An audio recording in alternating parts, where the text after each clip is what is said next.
Jenna had always prided herself on being a savvy traveler. As a freelance photographer, she roamed the globe, capturing moments in time and immersing herself in the cultures of distant lands. Her latest assignment brought her to a small, picturesque town in the Pacific Northwest, famous for its dense forests and mist-covered hills. With a promise of rich landscapes and unique wildlife, Jenna eagerly booked an Airbnb to serve as her base for the week. The listing was perfect: an old Victorian house, beautifully restored, nestled on the edge of the forest. It boasted modern amenities while retaining its historical charm. The reviews were glowing, particularly praising the host, Mrs. Evelyn Blackwood, for her hospitality and attention to detail. Jenna couldn't wait to experience it for herself. Arriving in the late afternoon, Jenna was greeted by Mrs. Blackwood, a woman in her late 60s with silver hair, neatly pinned back, and sharp blue eyes that seemed to see right through her. Despite her stern appearance, Mrs. Blackwood's smile was warm and welcoming. "Welcome, Jenna. I'm so pleased you chose to stay with us," she said, handing Jenna an old-fashioned key. "Your room is at the end of the hall on the second floor. Dinner will be at 7 if you'd like to join us." Jenna thanked her and made her way up the creaky staircase. The house was filled with antique furniture, ornate wallpaper, and the faint scent of lavender. Her room was cozy, with a large bed, a writing desk, and a window that offered a stunning view of the forest. Unpacking her gear, Jenna felt a wave of excitement and inspiration wash over her. She spent the rest of the afternoon exploring the house and grounds, capturing the beauty of the Victorian architecture and the lush greenery that surrounded it. At dinner, Jenna met the other guests, a young couple named Tom and Lisa, and an elderly man named Mr. Peterson. The conversation was lively, and Mrs. Blackwood's cooking was exquisite. They talked about their travels, the history of the town, and the peculiar charm of the house. "It's been in my family for generations," Mrs. Blackwood explained. "My ancestors built it in the late 1800s. There are many stories and secrets within these walls." Jenna couldn't help but be intrigued. "What kind of stories?" Mrs. Blackwood's eyes twinkled with a hint of mischief. "Oh, all sorts. Ghost stories, mostly. But nothing to be afraid of, my dear. They're just tales." The evening ended pleasantly, and Jenna retired to her room, eager to get an early start the next day. She fell asleep quickly, the sound of the forest outside her window lulling her into a deep slumber. Sometime in the middle of the night, Jenna awoke to the sound of soft whispers. At first, she thought it was part of a dream, but as she listened, she realized the whispers were real. She sat up in bed, straining to hear the words, but they were too faint. It sounded like a conversation between two people, but she couldn't make out what they were saying. Curious and slightly unnerved, Jenna got out of bed and tiptoed to the door. She opened it a crack and peered into the dimly lit hallway. The whispers grew louder, but she still couldn't discern their origin. She stepped into the hallway, feeling the cool wooden floor beneath her bare feet. As she walked towards the source of the whispers, they suddenly stopped. Jenna froze, her heart pounding in her chest.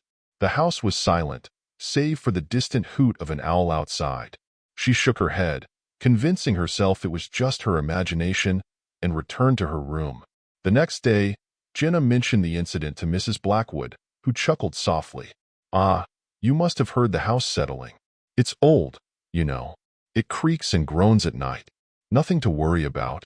Jenna nodded, but she couldn't shake the feeling that there was more to it. Determined to find out, she spent the day photographing the forest and the nearby town, but her mind kept drifting back to the whispers. That night, Jenna stayed up late, editing her photos on her laptop. Around midnight, the whispers began again. This time, she was ready.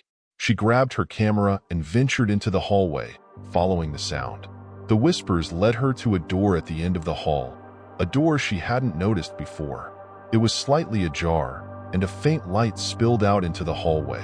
Jenna hesitated for a moment before pushing the door open. The room was empty, save for a single chair in the center and an old mirror on the wall. The whispers ceased as soon as she entered, and the room fell into an eerie silence. Jenna approached the mirror, her reflection staring back at her. As she looked closer, she noticed something strange. The reflection of the room in the mirror was different. Instead of the chair, there was a figure, a woman in a long, flowing dress with dark hair obscuring her face. Jenna's breath caught in her throat as the woman's head slowly lifted, revealing hollow eyes that seemed to bore into her soul. She stumbled back, nearly dropping her camera. The figure in the mirror reached out a hand, and the whispers began again, louder and more frantic. Jenna turned and fled the room, slamming the door behind her. She raced back to her room, locking the door and leaning against it, her heart racing. The next morning, Jenna was visibly shaken. She told Mrs. Blackwood what she had seen, but the older woman dismissed it with a wave of her hand. "My dear, it sounds like you had a nightmare. This house can play tricks on the mind, especially if you're tired." Jenna wasn't convinced, but she didn't press the issue. She spent the day exploring further afield, trying to take her mind off the strange occurrences. That night, however, the whispers returned, louder and more insistent than before. Determined to get to the bottom of it, Jenna decided to set up her camera in the hallway, pointing towards the mysterious door. She connected it to her laptop, setting it to record through the night. Then, she went to bed, hoping to capture something that would explain the strange happenings. Jenna woke up several times during the night, the whispers echoing in her ears. Each time, she checked her laptop, but the hallway remained empty. Frustrated and exhausted, she finally fell into a restless sleep just before dawn. In the morning, Jenna reviewed the footage. For the most part, it was uneventful, showing only the dimly lit hallway. But around 3 in the morning, the door at the end of the hall slowly creaked open. A shadowy figure emerged, standing motionless for several minutes before disappearing back into the room. Jenna's blood ran cold as she watched the figure's eerie, unnatural movements. Determined to find answers, Jenna decided to confront Mrs. Blackwood directly. She showed her the footage, expecting the older woman to react with shock or fear. Instead, Mrs. Blackwood's expression was one of resignation. "I was hoping you wouldn't see this," she said quietly. "There are things in this house, things from the past that refuse to stay buried." Jenna listened, a mix of fear and curiosity propelling her forward. Mrs. Blackwood explained that the house had a dark history. In the late 1800s, it had been home to a wealthy family with a daughter named Isabella. She was a troubled young woman, known for her beauty and her unpredictable moods. After a series of tragedies, including the mysterious death of her parents, Isabella had become reclusive and paranoid. She was eventually found dead in the very room Jenna had discovered, under suspicious circumstances. "Some say her spirit still lingers," Mrs. Blackwood said, her voice barely above a whisper. "She doesn't like strangers in her home." Jenna felt a chill run down her spine. "Why didn't you tell me this before?" "I didn't want to scare you away. But now that you know, you must be careful. Isabella's spirit is restless and can be dangerous." Despite the warning, Jenna was determined to uncover the truth. She spent the next few days researching the history of the house and the town, digging through old newspapers and records. The more she learned about Isabella, the more she felt a strange connection to the troubled woman. One night, as the whispers grew louder and more frantic, Jenna decided to confront the spirit directly. Armed with her camera and a voice recorder, she entered the mysterious room at the end of the hall. The air was thick with an oppressive energy, and Jenna's heart pounded in her chest. "Isabella," she called out, her voice trembling. "I know you're here. I just want to understand what happened to you." The room fell silent, and for a moment, Jenna thought she had made a mistake. But then, the whispers returned, louder and more distinct. Jenna could hear Isabella's voice, filled with pain and anger. "Why are you here?"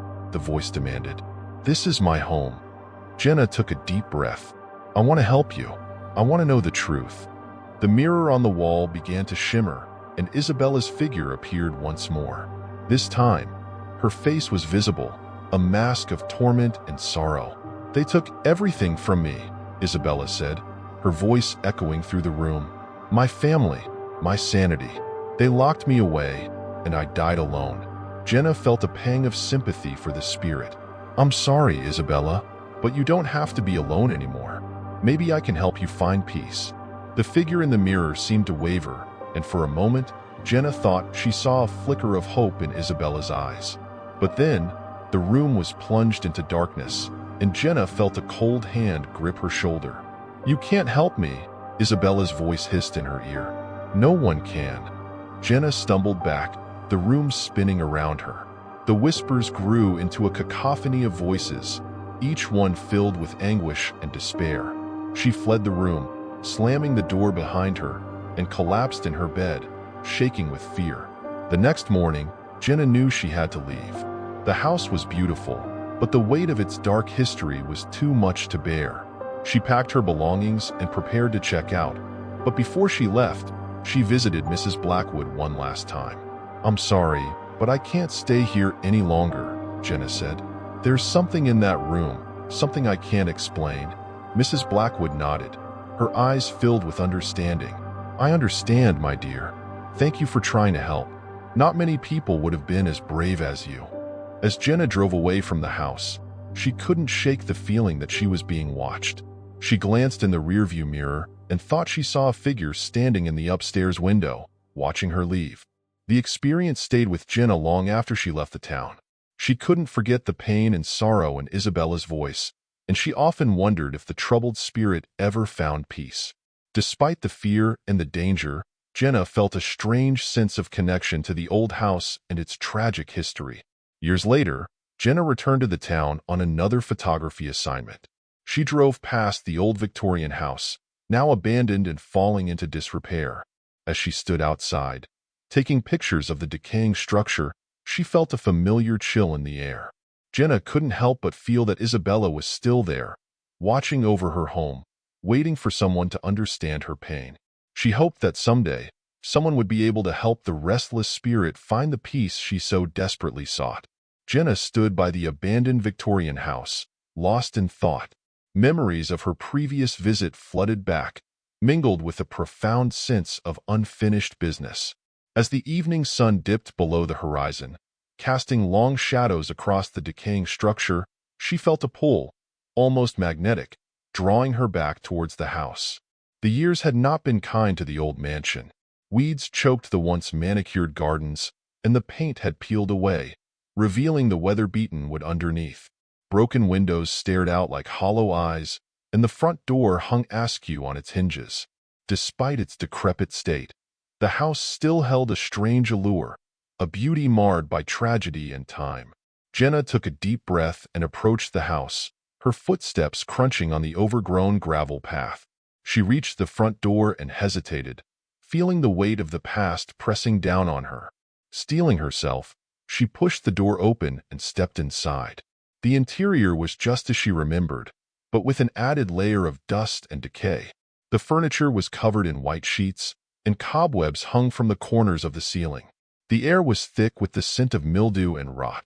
Jenna felt a shiver run down her spine as she walked through the silent rooms, her footsteps echoing in the emptiness. She found herself drawn to the hallway where she had first encountered the whispers. The door at the end was still there, slightly ajar, just as she had left it.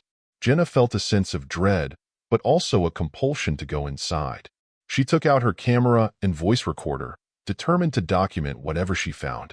As she entered the room, the temperature seemed to drop, and the familiar oppressive energy enveloped her. The chair and mirror were still in place, and the whispers began almost immediately, rising and falling like a ghostly tide. Jenna felt her heart race as she approached the mirror, seeing her reflection surrounded by shadows. "Isabella," she called out softly, "I'm back. I want to help you." The mirror shimmered, and Isabella's figure appeared once more. This time, her expression was one of surprise and recognition. The whispers intensified, and Jenna could hear Isabella's voice, clearer than before. "Why have you returned?" Isabella asked, her tone a mix of curiosity and suspicion. "I couldn't forget about you," Jenna replied. "I want to understand what happened to you, and see if there's a way to help you find peace." Isabella's eyes seemed to soften, but the shadows around her remained dark and menacing. "No one can help me. I am bound to this place by my sorrow and anger.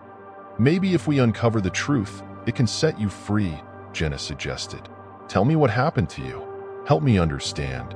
The room grew colder, and the whispers became more agitated. Isabella's figure flickered, and Jenna could see the pain etched into her ghostly features. "They took everything from me," Isabella began, her voice trembling with emotion.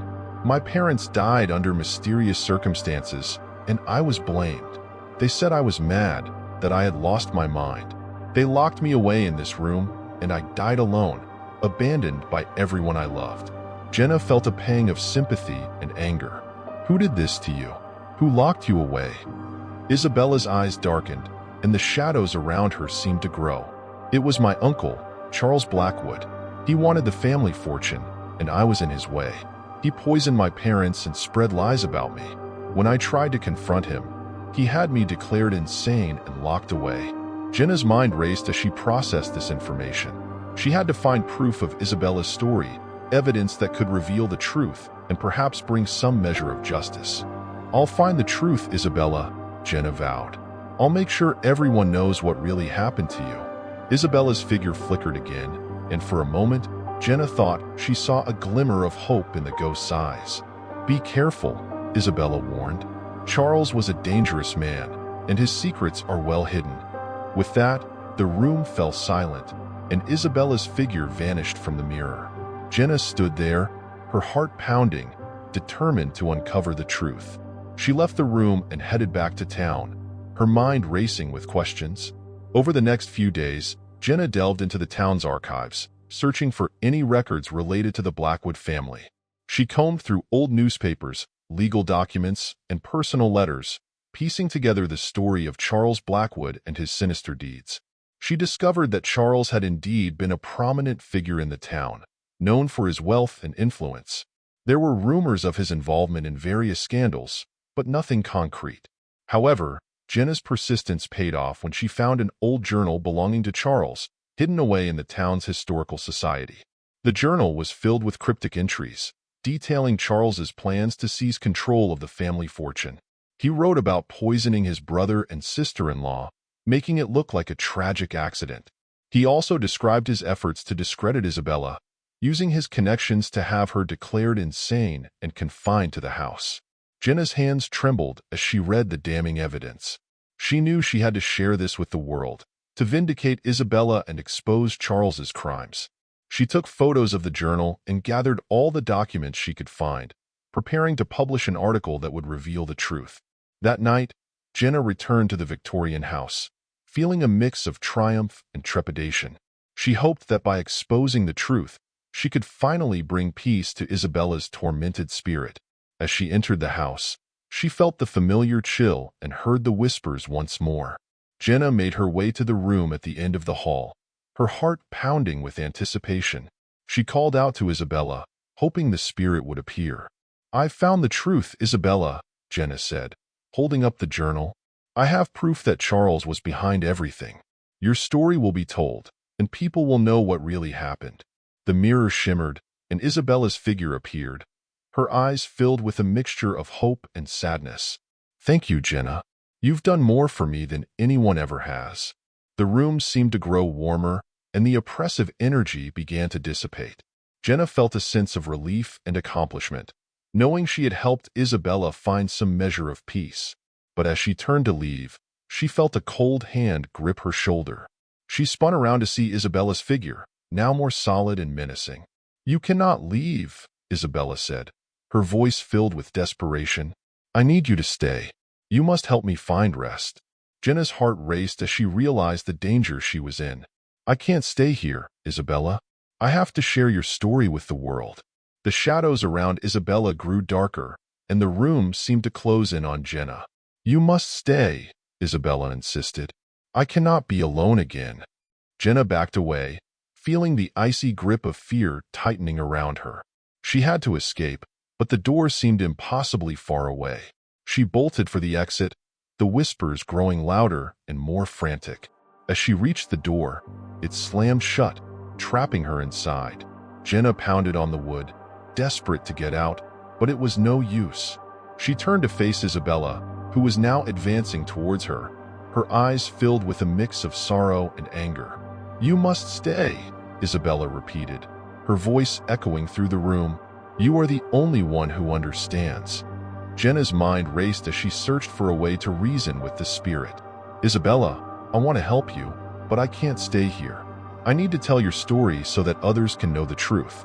The shadows seemed to waver, and for a moment, Jenna thought she saw a flicker of understanding in Isabella's eyes. But the desperation quickly returned, and Isabella's grip tightened.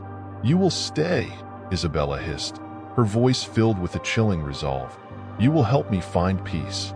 Jenna felt herself being pulled towards the mirror, the cold hand gripping her like a vice. She struggled, but it was no use. She was being drawn into the darkness, her vision fading as the whispers surrounded her. Just as she felt herself slipping away, a bright light filled the room, and the grip on her shoulder loosened. Jenna stumbled back, gasping for breath, and saw Mrs. Blackwood standing in the doorway, holding a lantern. Leave her be, Isabella, Mrs. Blackwood commanded, her voice firm and authoritative. She has done all she can. The shadows around Isabella seemed to recoil, and the spirit's figure wavered. But I need her, Isabella pleaded, her voice filled with desperation. Mrs. Blackwood stepped forward, the light from the lantern casting away the darkness. It's time to let go, Isabella. You can find peace now.